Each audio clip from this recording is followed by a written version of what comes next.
So next up we have, and we vitally need independent media in our society, and it's vital that people get behind independent media. I know I do, some of it myself, and there's many others that do it as well, so it's important that we have the truth being heard.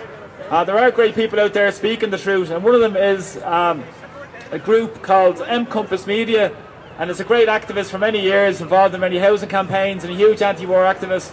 And every week on a Wednesday, I think he does a weekly show with John Moran, which is a great analysis of what's happening, an update, an honest, balanced appraisal that you wouldn't get in mainstream media. So I'd like to welcome Finbar Markey to coming on.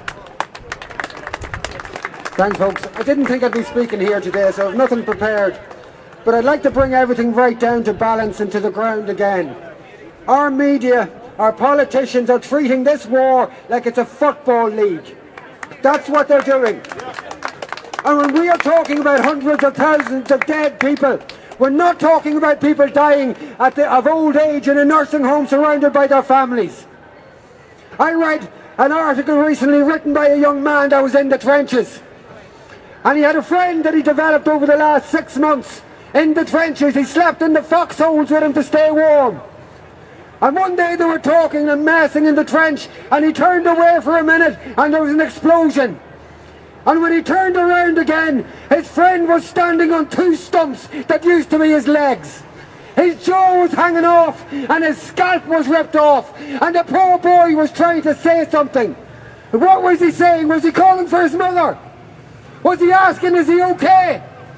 That's 200,000 plus dead. Every one of them were pulverised. There's no glory in war. There's no victory in war from any side. And you know why they're dying? They're dying.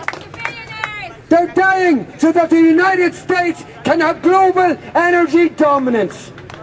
Won't you be happy when your son and daughter's conscripted in 5 or 10 years' time if this government gets its way? Won't you be happy to send them off for a few dollars for the Biden family? Won't you? We have one choice and one choice only here, and that's to rise up, to say no. We stood outside the British Embassy 3 weeks ago and there was a score of us. Look at you now. In 2 or 3 weeks, where will we be in 2 or 3 months if we keep this up?